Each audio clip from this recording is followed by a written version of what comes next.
ইট পাথর ও ব্যস্ততা আর কংক্রিটে মোড়া শহরের মধ্যে বিস্তীর্ণ এলাকা জুড়ে সবুজ গাছপালা আর মুগ্ধকর জলাশয় খুঁজে পাওয়াটা অনেকটাই মুশকিলকর ব্যাপার হয়ে দাঁড়ায়।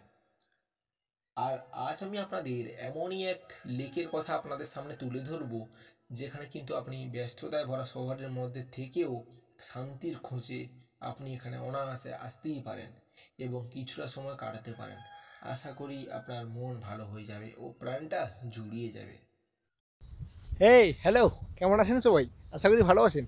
সো গাইস, এখন আমি রয়েছি কোথায়? হ্যাঁ, এখন আমি রয়েছি শহর কলকাতার প্রাণ কেন্দ্র, হার্ট অফ কলকাতা যাকে বলা হয়, ঢাকুরিয়া লেক। হ্যাঁ, তো খুব সুন্দর একটা রোমান্টিক একটা জায়গা, একটা ভালো লাগার জায়গা, একটা ভালোবাসার জায়গা, খুব সুন্দরভাবে সময় কাটানোর জন্য একটা perfect location. Pre wedding photoshoot কিংবা ভিডিও শ্যুটের জন্য খুব সুন্দর একটা লোকেশান। হ্যাঁ, এই লেকের নাম হলো ঢাকুরিয়া লেক। আর আজ আমি এই ভিডিওতে এই লেকের সম্পূর্ণ তথ্য আপনাদের সামনে তুলে ধরব। কোথা থেকে আসবেন, কিভাবে আসবেন, এন্ট্রি ফি কত, টাইমিং কী রয়েছে, রুলস রেগুলেশন কী হয়েছে, সমস্ত কিছুই নিয়ে কিন্তু আজকে ভিডিওটা হতে চলেছে। সো পুরো ভিডিওটা না কেটে সম্পূর্ণ ভিডিওটা দেখতে থাকো। হ্যাঁ, ব্যস্ততায় ভরা শহর কলকাতা, খুব নয়েজ চারিদিকে, খুবই দূষণ, তাই না? সমস্ত কিছুর মাঝে একাকিত্ব, হ্যাঁ, নিজেকে সময় দেওয়াটা খুবই ইম্পর্ট্যান্ট বলে আমি মনে করি। সো এখন আমি রয়েছি, আমার ব্যাকগ্রাউন্ড থেকে অলরেডি কিছুটা গেস করতে পেরেছো, আশা করি অনেকেই অলরেডি বুঝেই গেছো, এবং যারা জানো না তাদেরকে উদ্দেশ্য করে এই ভিডিওটা। হ্যাঁ, এখন আমি রয়েছি ঢাকুরিয়া লেক, যেটা আরও এক নাম হচ্ছে রবীন্দ্র সরোবর লেকও বলে থাকে। হ্যাঁ, বিশ্বকবি রবীন্দ্রনাথ ঠাকুরের নামে এই লেক ঢাকুরিয়া লেক। প্রথমেই বলে রাখি, কলকাতার আরও এক ঐতিহ্য হলো এই লেক। আর এই লেকের ঐতিহ্য আর সুন্দরতাকে বজায় রাখার দায়িত্ব কিন্তু আমাদের নিজেদেরই।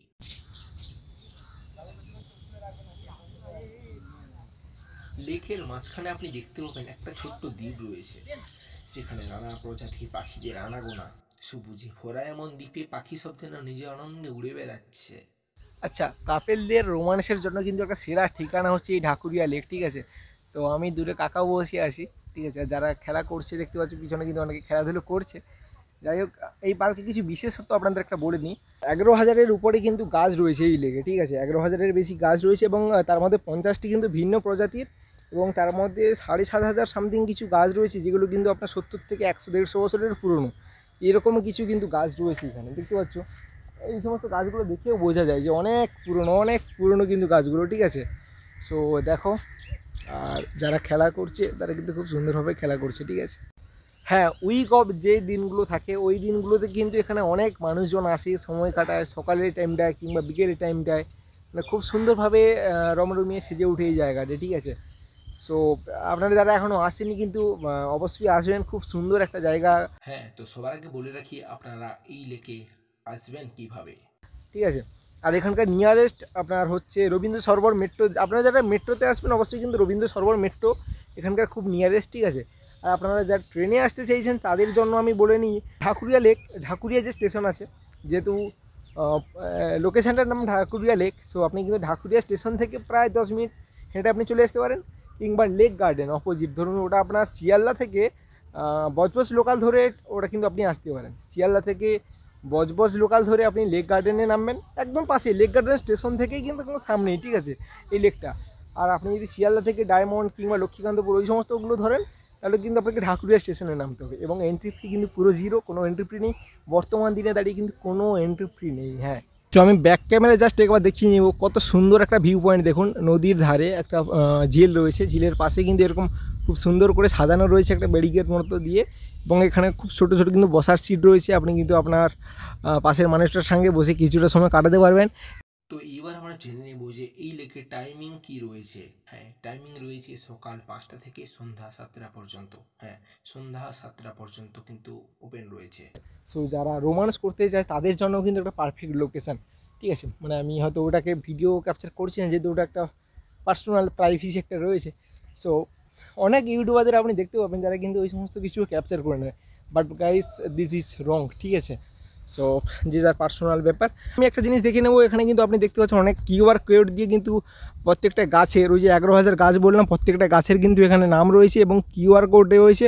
আপনি কিন্তু এটাকে স্ক্যান করে কিন্তু এই গাছটার সম্বন্ধে কিন্তু বিশদে পুরো আপনি জেনে যাবেন, ঠিক আছে?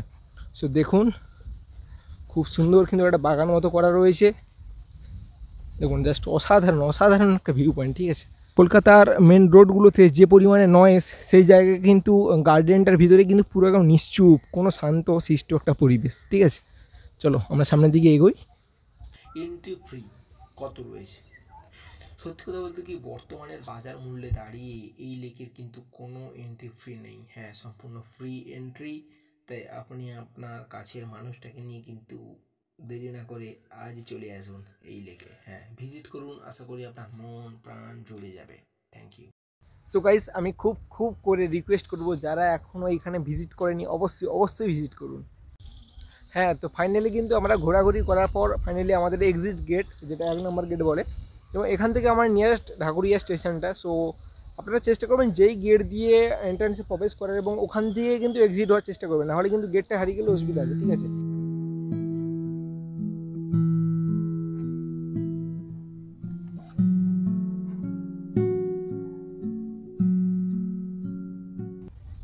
তো গাইস, এই ছিল আজকে ভিডিওটি কেমন লাগলো অবশ্যই একটা কমেন্ট করে জানিও, এবং চ্যানেলে নতুন হলে অবশ্যই সাবস্ক্রাইব করে দিও, আর পেজে নতুন হলে একটা ফলো করে দিও, ঠিক আছে। সো দেখা হচ্ছে খুব তাড়াতাড়ি নতুন কোনো ভিডিওতে, এবং এই ধরনের ইনফরমেটিভ ভিডিও পেতে চাইলে চ্যানেলটিকে অবশ্যই সাবস্ক্রাইব করবেন। টাটা।